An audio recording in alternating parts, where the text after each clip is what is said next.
As I'm watching a show on Science Channel entitled Battlefield Cell, uh,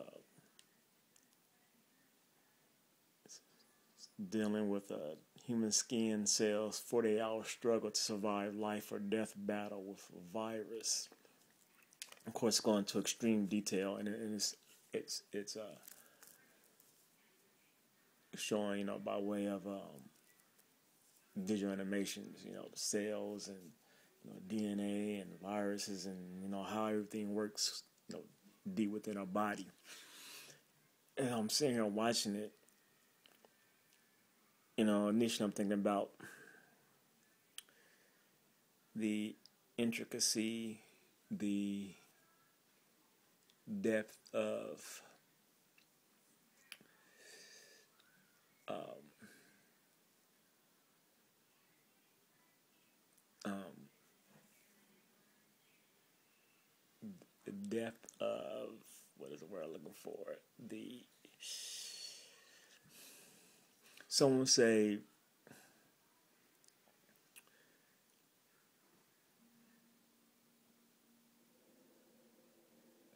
the advanced nature,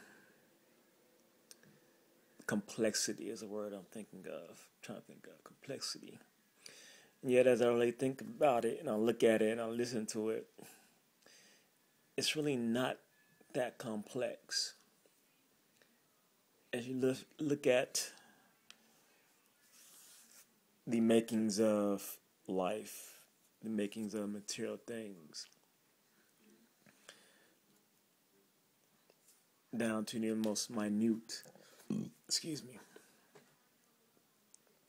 it's not that complex, because it's all things are in a state of being or not being, of doing or not doing, of going left or going right, up or down, in or out. In this world of ours and dealing with duality, there's the thesis and the antithesis. There's the null or nil to basically everything. And it's even said that our own very universe is going to eventually go back into the quote unquote nothingness that came from in the Big Bang.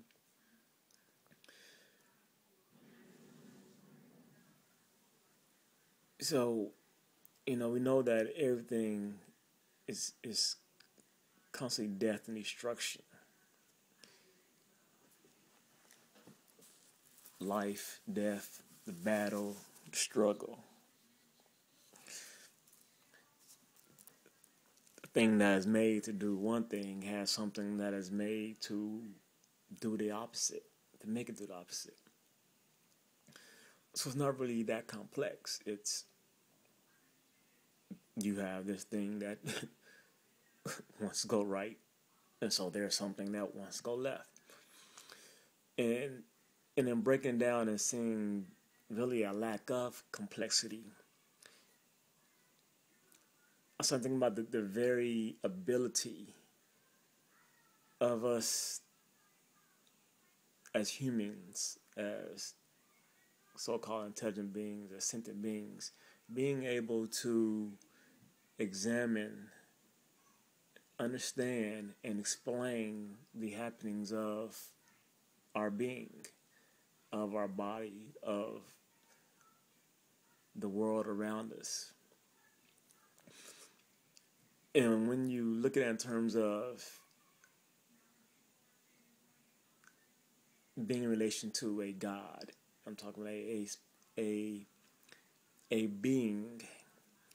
being outside of being, because truth is being. I'm talking a being with, once again, intelligence, if you will, with an awareness, with an express, thoughtful purpose and desire. And for us, depending on whatever religion you are, you hold that God made us for a reason.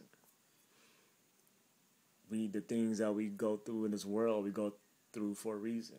And most specifically, the pains, the trials, the tribulations that we go through in this world, we go through for a reason. There are those who say that we are born in sin and we are being punished. And so I was thinking on that aspect of why all the complexity, if you will, quote unquote, for us beings that are so flawed and are only here for a fleeting moment and eventually go to heaven forever, go to hell forever.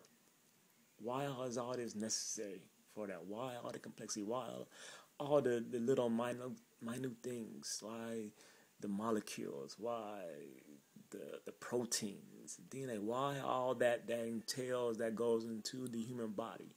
Why all that? Why the battles with getting sick and all that? Why is all that necessary? Why is all that? Because we're talking about what they said is we each have 120-something trillion cells. Why that dearth of material things is that necessary for this body that is a waste, that is going to waste, that is supposed to be made from dirt? It seems like a waste to me.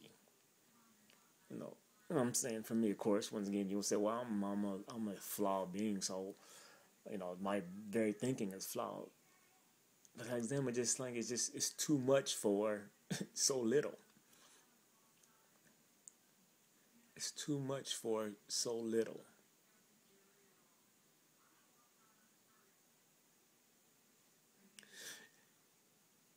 And so then I start thinking about this, once again, the fact that we are able to understand this. We are able to understand the workings of God. How is it that we beings, we flawed, we beings that are in such need of God's help, why are we able to understand something that is made by something that's supposed to be so great? It just seems like that which is from God, that which is of God, that which is made by God, that is so powerful. Once again, God is supposed to be so powerful. So the God of whatever religions, that how are we, the humans, how are we able to understand this? How are we able to break down and understand the workings? There are still plenty of mysteries, yes, that we know, but we also know more than we knew 100 years ago, 1,000 years ago, and as we move forward, we will know and learn more. How will we be able to, how will we be able to do that? How will we be able to understand that which God made? How will we? It just, in my mind, it just, in a way, it just doesn't compute of how we would be understand how it is that God made us. How it is that we operate. How it is that we know that we go through that cycle to be born.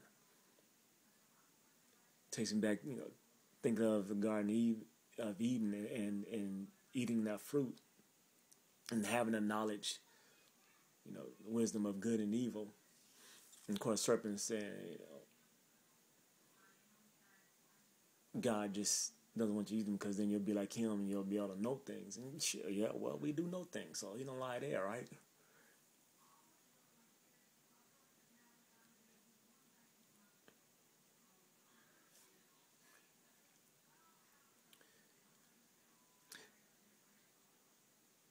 It is asked by atheists, or said by atheists, that a God hasn't shown itself, hasn't proven its existence. There isn't the proof of the existence of God.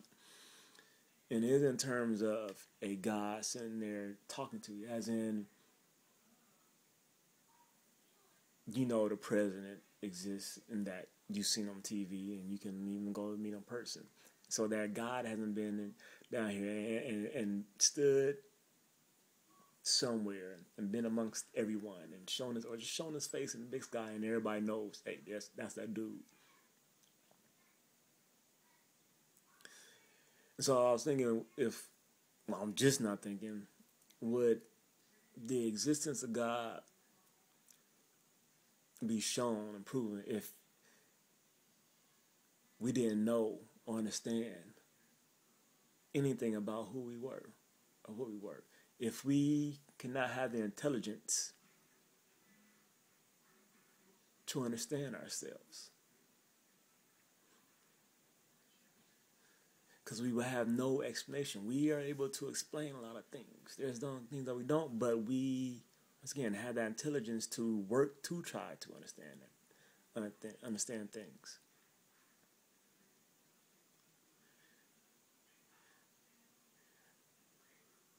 God would leave us in ignorance to thus show us his power, that he's so great, but then we wouldn't have knowledge to be able to think about a God if we was that ignorant. We would be what some people say, well, God don't want to make us robots. But we are robots, because shit, we can see the machinery working right here. I'm looking at TV, I'm looking at all the machines that work within me. The machines that work up who I am, the machines that I have no control over, that inside me, that make me up, that control everything about me, that are determining when I'm getting sick, when I'm going to die.